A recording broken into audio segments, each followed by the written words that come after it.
Hi again, it's Robin Da Vinci, and I love to talk about the hidden costs of things because I want you not to get scammed. And the next topic I want to talk about is the hidden cost of renting.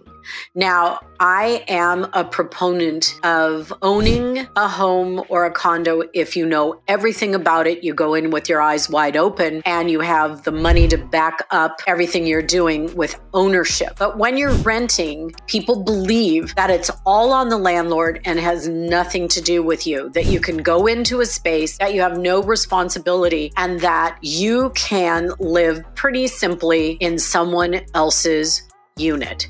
That means that someone has gone out, purchased the apartment building, purchased maybe a condo that they used to live in that they're now renting out, purchased a home that they've decided to relocate but not give up their property, and they rent it to you. And you think, great, I'll move in. I don't have to worry about anything. If something goes wrong, it's the landlord's responsibility and I'm good. Okay, well, that's almost true most of the time, but not always. In your rental agreement, it will spell out your responsibilities. It should also spell out the landlord's responsibilities. And if you are looking at a rental agreement that only tells you what you need to do, but not what they need to do, then that's not a good rental agreement. You need to understand that, okay, I'm responsible for my utilities. Oftentimes the landlord pays water and trash, and you pay for cable, electric, gas, and other utilities that they're not responsible for, and they're not responsible to make sure it works.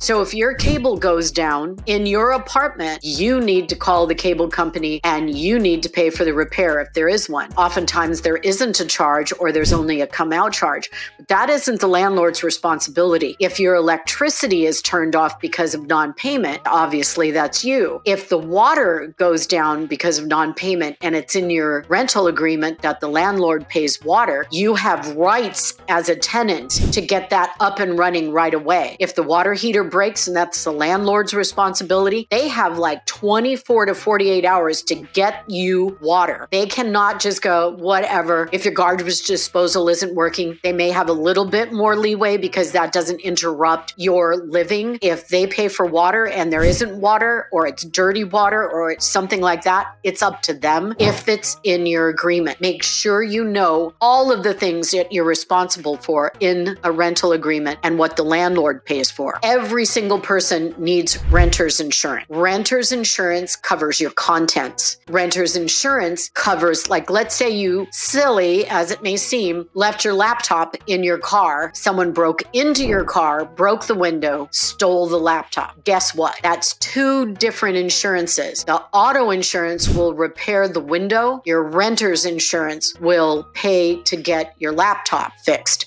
Auto insurance does not cover anything you left in your car that got stolen. I am seeing a new trend that landlords are waiting for you to get renter's insurance before they'll sign you up. You have to have renter's insurance. Here's why. Let's say you have someone living upstairs from you and their tub overflows and the water comes down the walls and wrecks your stereo or wrecks your TV or wrecks your furniture. The landlord has to repair the ceiling and the wall. The contents being replaced is by your insurance. The rug being replaced if there's water damage is up to your landlord. Anything that you own that is ruined in something from someone's tub or a water heater going out, that's on your renter's insurance. If you have jewelry that's valued that you're keeping in your home, you'll want to take pictures of that jewelry and you'll want to add a rider to your renter's insurance for your valuables. You can't assume that your renter's insurance will cover other valuables. If you have a painting, you want that covered separately, because if that painting gets damaged, the landlord doesn't have to replace it. He has to fix the wall behind it. Now, would your insurance company possibly go after his insurance company if something's sketchy? Yes, but the two insurance companies would duke that out. If you want replacement right away, it comes from your renter's insurance. So that means if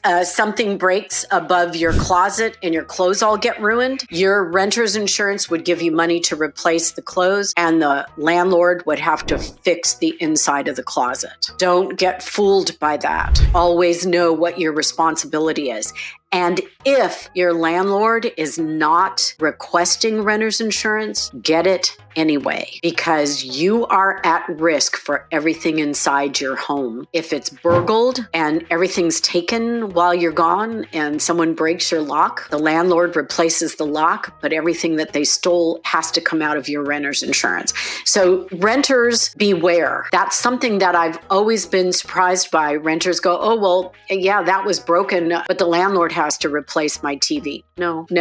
The landlord would only replace the TV if he came in to fix something and he broke it with his hammer. Your renter's insurance might step in, but they would go after his insurance. I want people to understand how renter's insurance works. And there is that cost to being a renter. You have to know what you're responsible for. You have to know what the landlord is responsible for, and you need to get the coverage for it. Don't assume because you walk into someone else's apartment, condo, or home that they are responsible for everything. They're not. And on your renter's insurance, you would want liability insurance because, believe it or not, and I say this with all the respect I can muster, it can be your best friend, but if he falls down in your apartment and hurts himself, he can come after your landlord and you. Now, he may not win or she may not win, but believe me, people go after insurance when they get injured. And so you need to be prepared and you want to be covered. Now, what we have right now in this country is an insurance crisis. Insurers are leaving states in droves, not just the earthquake state, but the hurricane states, the tornado states, the hail and windstorm state, the cyclone states. Insurers are now incredibly uncomfortable insuring structures anymore because after the Hurricane Ian in Florida that just destroyed parts of that state, people don't want to insure anymore. So renter's insurance is easier to get than building coverage. If you own something, it's tougher.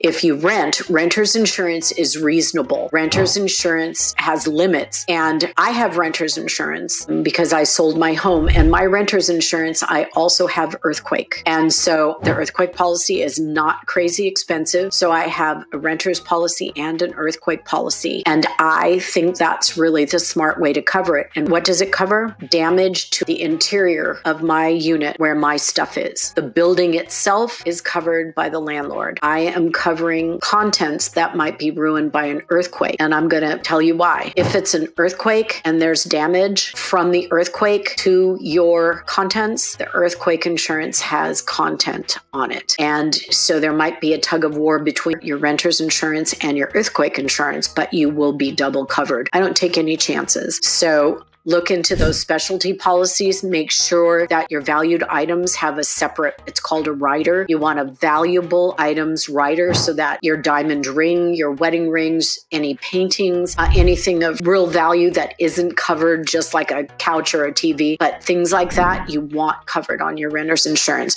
So don't just take a blanket policy, talk to someone, see what's covered, and then itemize what you need and make sure that it's mentioned. I can't emphasize more. The hidden costs of renting come with your coverage and what your landlord does and what you do, and you want to know for sure what is it. And if you have a pet, you can pay renters extra rent to have a pet or extra deposit to have a pet, but it might be smart to get a pet insurance because if your pet throws up on the carpet or pees on the carpet or stains the floor or destroys screens or does something or scratches doors, your pet, you need to have that coverage because the landlord needs to know up front that you have a pet and needs to know that you've covered the pet and know that there'll be something in your rental agreement that says if your pet does damage, you're responsible. So renter's insurance, valuable items insurance, pet insurance, and any specialty policies like earthquake or hurricane, anything like that, that you could suffer a lot of financial damage and physical damage by not having it. Even if your landlord doesn't ask you for it, my suggestion is get